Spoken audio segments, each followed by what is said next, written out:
Hello everyone, I'm Tyler Pyburn for CMS-Connected, here in the editing room with some breaking news regarding Sitecore. And to talk a little bit more about what's going on with them, we welcome in our expert, Scott Liewehr of Digital Clarity Group. Scott, how you doing today? I'm good, Tyler, man. It's great to have you back, buddy. The band's getting back together, my friend, I tell you, that's for sure. You were on a couple-year hiatus and you couldn't shake us. Hey, the way I see you always come back for more. But let's talk about the reason why I'm back, and that's to talk about Sitecore. Some interesting news, and I'm pretty sure you were the first person to find out about that, weren't you?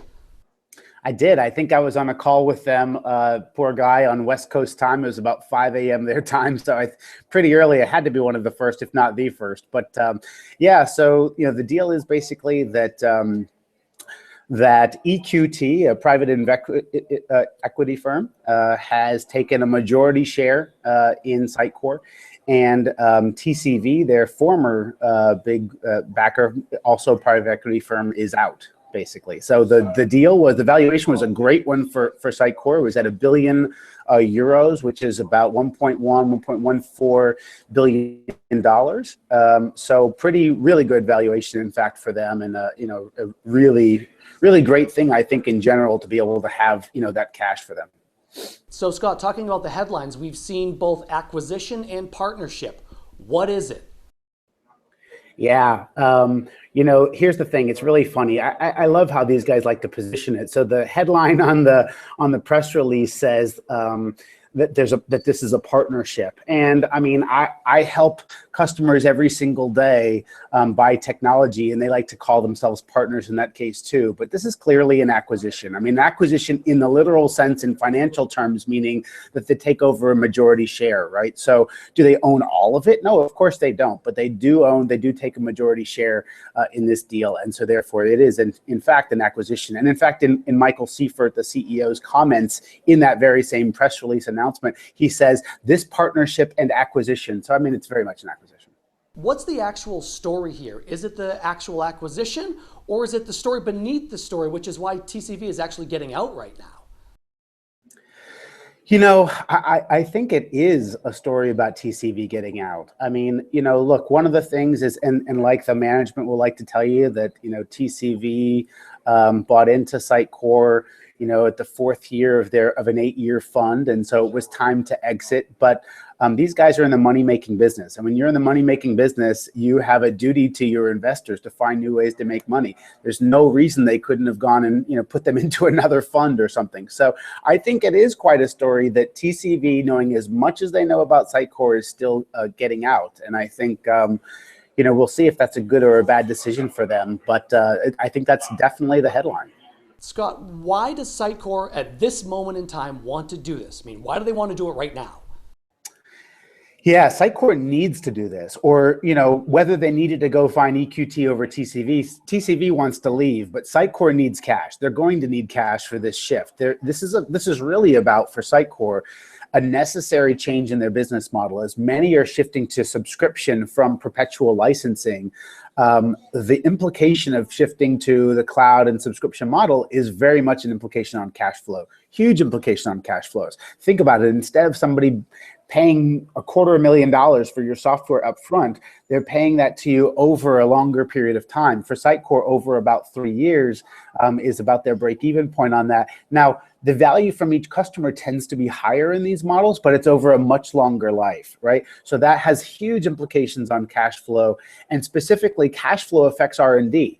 Sitecore is one that they've been very they've talked a lot about their reinvestment of revenue back into R&D. When they were a smaller firm, it was 50%. Now it's about 35% of their revenue goes back into R&D.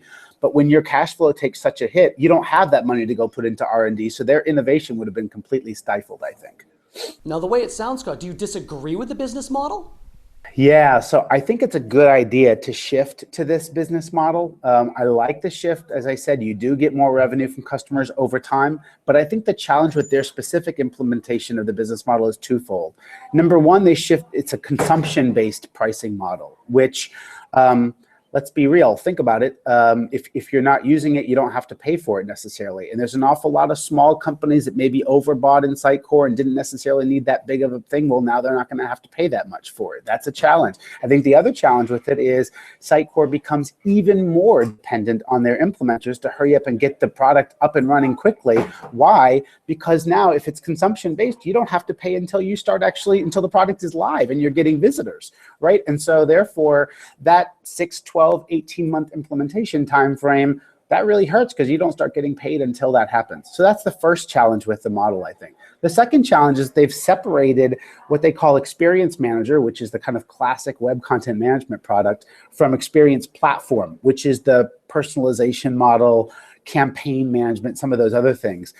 It's kind of the worst kept secret out there that Sitecore doesn't really get used for that in a lot of places. Their DMS is not very well implemented across their customers. It is the reason that everyone buys them. It's what makes them sexy, but it's not always implemented. And they've worked really hard authoring books and trying to coach up their both customers and partners about how and why to go and kind of implement these things even further. The fact that I don't now have to pay for that until I'm going to decide to use it, I think means it's going to be really hard to get that pull through.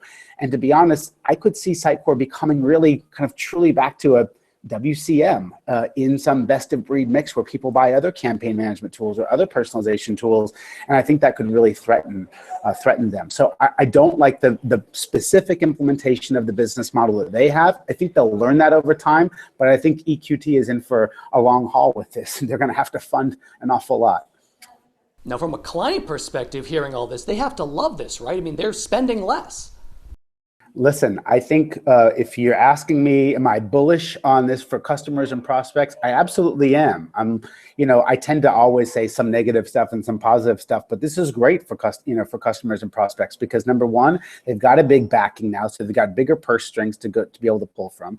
Number two, as I said, innovation would have been stifled because it would have been hard to fund, and now you've got purses to be able to go and do that.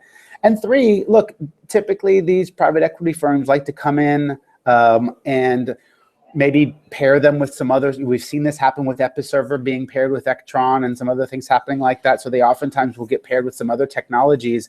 And I think they'll make those work. Sitecore hasn't had a great track record. Number one, they haven't bought many technologies. And the one that they have in Commerce Server, they really haven't done a great job. In my opinion, I've been, I've said this on this show before, great in kind of going to market with that. And so I think they'll force them to basically get more out of any acquisitions that they may make. So I do see them pairing them with some other things, but in terms of bottom line for customers and prospects, this is great for them because they can pay less for more. It's a really good model for them, and they can be in for the long haul, and Sitecore will continue its innovation trend. And there you have it, folks. Everything you need to know about what's going on with Sitecore and the acquisition. Scott Liewehr, always a pleasure, my friend. Yeah, man. Good to have you back. To be back, and be back I will on the next episode of CMS Connected.